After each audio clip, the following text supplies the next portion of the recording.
This year was ArtFight's 10th anniversary, so I redrew every single ArtFight attack I've ever made. Let's talk about why. I've been doing ArtFight since 2020. 6 years might not sound like that long, but when you can actually look back at 6 years of your own art, difference starts to become pretty ridiculous. 2020 was when I finally started taking art more seriously, so looking back at my attacks from then felt like a perfect way to see how far I'd come. Plus, challenging myself to redraw all of them sounded like the kind of unhinged that I am. Drawing has almost always been fun for me, even if I don't remember exactly how I stumbled across ArtFight in the first place. The moment I realized artists could just draw each other's characters and everyone involved potentially got a flood of art, I knew I was in. If you've never heard of it, ArtFight is like you pick a team, draw someone else's OC, and they might draw yours. It's basically a massive friendly art brawl, and you get points for the more art you do and the more detailed art you do. My first year was 2020, as I said earlier. I immediately joined Team Sugar, not shocking if you know me, but at that point I barely knew anything about digital art. No fancy drawing tablet, not even a proper setup.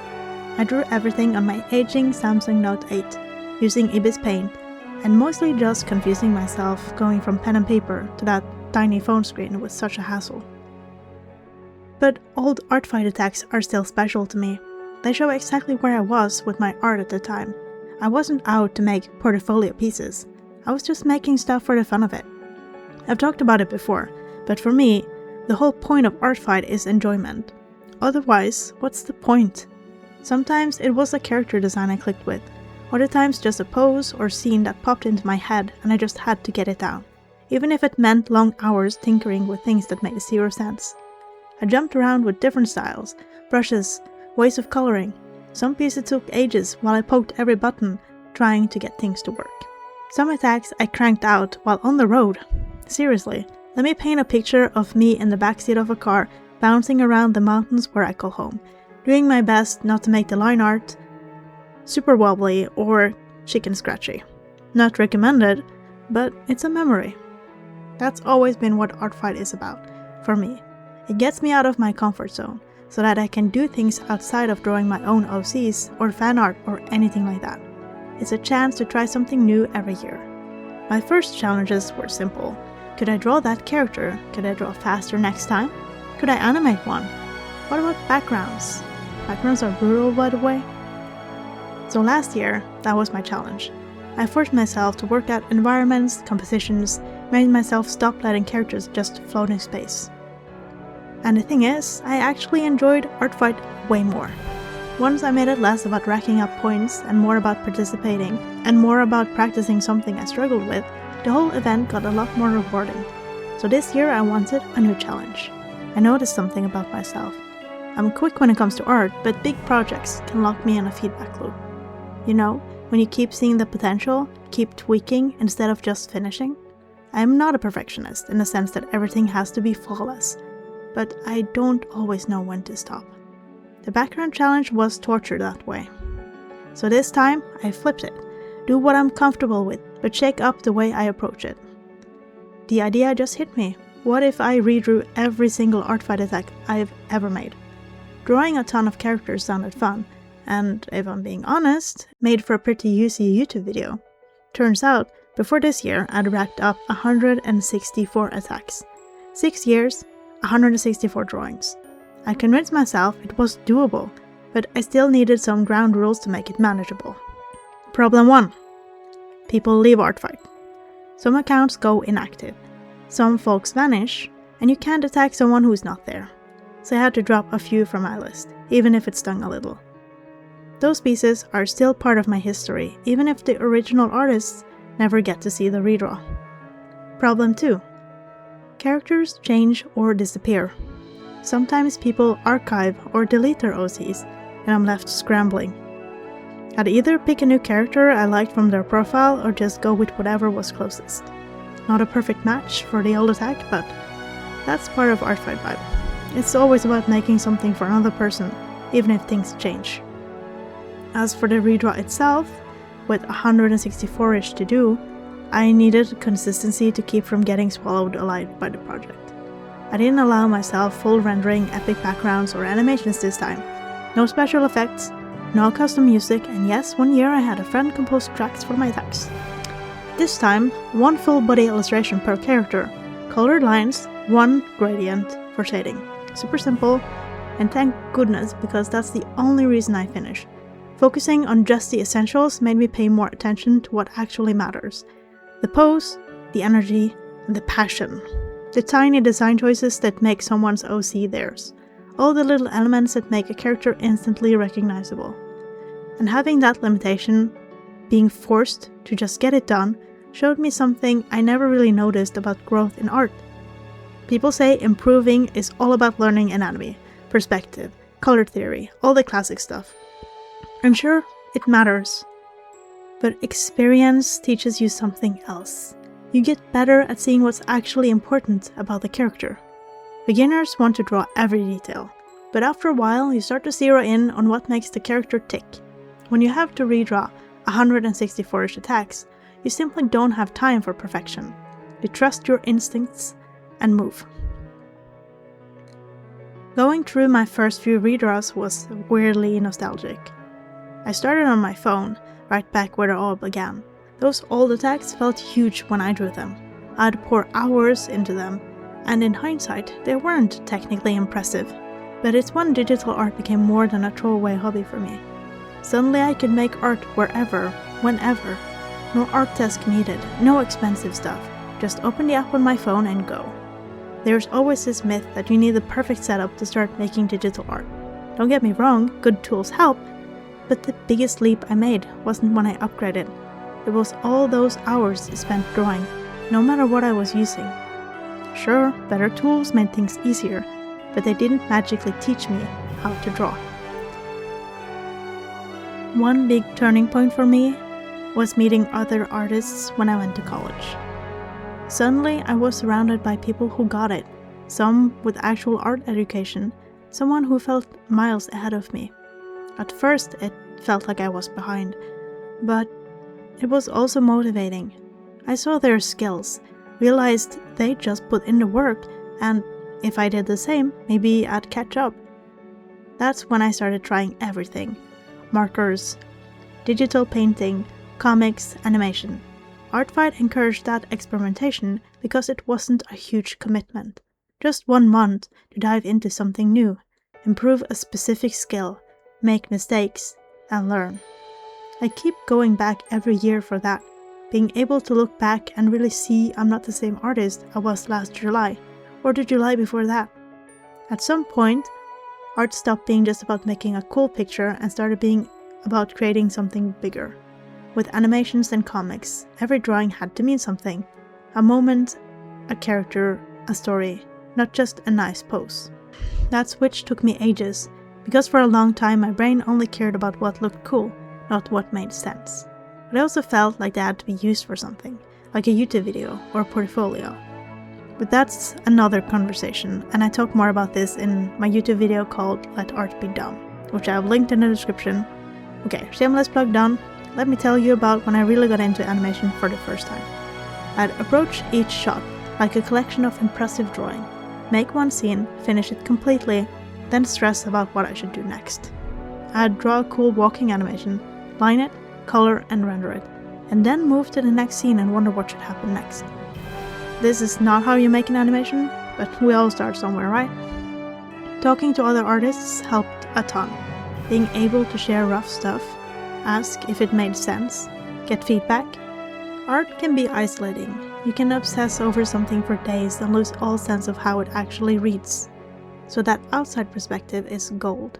And I want to do a big shout out to all of you who helped me workshop all the things I do. I love you guys. As I said, I eventually gravitated to bigger projects. Comics, animated stuff, stories with too many loose ends. I have too many ideas for my own good. Honestly, I think my biggest hurdle is time, not skill. I want to make the big project, the fully animated thing, the comic with every detail perfect. But at the end of the day, I'm just one person. And ArtFight is so good for smashing perfectionism. It's a deadline in disguise. You make things, not perfect things, just things. I've realized I'm great at starting, pretty good at plotting things out, but not as good at letting pieces be finished. Don't get me wrong, I do finish a lot of things, but I often take it as the lesson I learned and think that I can do better next time. Nothing is ever good enough. So every finished piece opens the door for second guessing. The colors could be better, the anatomy, the composition. Suddenly I'm not seeing what I made, I'm seeing all the things I could have made if I just kept going. Letting go is tough. That's another reason the redraw challenge was actually perfect for me. There just wasn't time to keep tweaking. With 164 pieces, sometimes you have to slap it on the canvas and move on. That's freeing, honestly. Done is better than perfect, and finished work teaches you more than endless tweaking. The funniest part? Some of my old attacks actually surprised me. I expected to crush all my earlier pieces with the redraws, just outshine my old art. And sure, some of them are bad, but some of the originals, especially the more recent ones, held up way better than expected. Sometimes past me accidentally nailed the composition, or the energy, or got a vibe I kind of missed now. Improvement isn't straight lines. You gain skills, but you might lose some of that wild instinctive creativity along the way. Your older stuff might not be better, but sometimes it has something new stuff doesn't. And I think that's something I really needed to see. It's easy to look at old art and only see everything you can do now that you couldn't do then. But sometimes I was looking at an old piece and thinking, oh, you know what, I actually like what I did there. Improvement isn't replacing the old version of yourself with a better one. You just keep adding things to what you know. And then there are expectations. Everyone who does ArtFight knows this. Sometimes you pour hours, maybe days, into an attack. Maybe even animate it, add music, every detail just so. And then the recipient disappears. No comment, no reaction, no nothing. Doesn't feel great. I wish I was above all that, but I'm not. Still, ArtFight has hammered in this lesson. You have to be careful what you create. If you need the reaction from someone else to validate your work, you'll get disappointed because people are busy, disappears, or don't see things. It doesn't make your effort worthless. Last year, when my whole focus was backgrounds, I realized I was doing it just to improve, not for anyone else's approval. That's when it got fun again. The reward was the new skill, not just the attention. So this year, with ArtFight turning 10, practicing speed, decision making, and finishing became my challenge. Something huge. I dug up 6 years of attacks and started drawing, idea by idea. Of course, there's a difference between getting excited and actually following through. The first 20 attacks are fun. The list of planned attacks are decreasing, but number 73? That's when I started wondering why I thought this was smart. If I'm being real, I like impossible ideas, because when you get to the end, there's nothing quite like thinking, thank God it's done. But this was a really big idea, and my life has changed too. I'm not a student with infinite time anymore. I work full time, I've got responsibilities, even a new little family member running around. I can't pour every waking minute into drawing. And somehow, despite all of that, burnout who? I don't even know her. Some attacks from past years are probably stronger. No, not probably, they definitely are. But this time, the challenge was about quantity and seeing things through, not perfection. Here's something artists don't really mention enough. The hardest part isn't making something great. Most of the time, it's just making something. Anything at all. It's so easy to sit around, waiting until you're better, convinced you'll start creating once you've leveled up enough. But eventually, you have to just go for it, and use whatever skills you've got right now. Every finished thing, good, bad, or kind of strange, becomes a stepping stone to the next thing. And that's exactly what ArtFight has been for me all these years, even if I didn't know it in the beginning. It's given me a reason to create over and over, even when I didn't really believe in myself, even when I felt so far behind, even when I looked at other people's art and wondered why I wasn't there yet. It's wild to think, 6 years ago, I was scribbling on my phone, in the backseat of a car getting bounced around somewhere on a mountainous road. Now, I'm here. I've made animations, comics, videos, drawn hundreds, if not thousands of characters for people all over the world. And I think I'm so privileged to have had the chance to participate so much this far. So after all of that, how did this year go? I think I went a bit overboard. I ended up with 140 pieces for ArtFight this time. 7 of those were brand new, not just redraws for my original list, which means I basically redid every attack I could.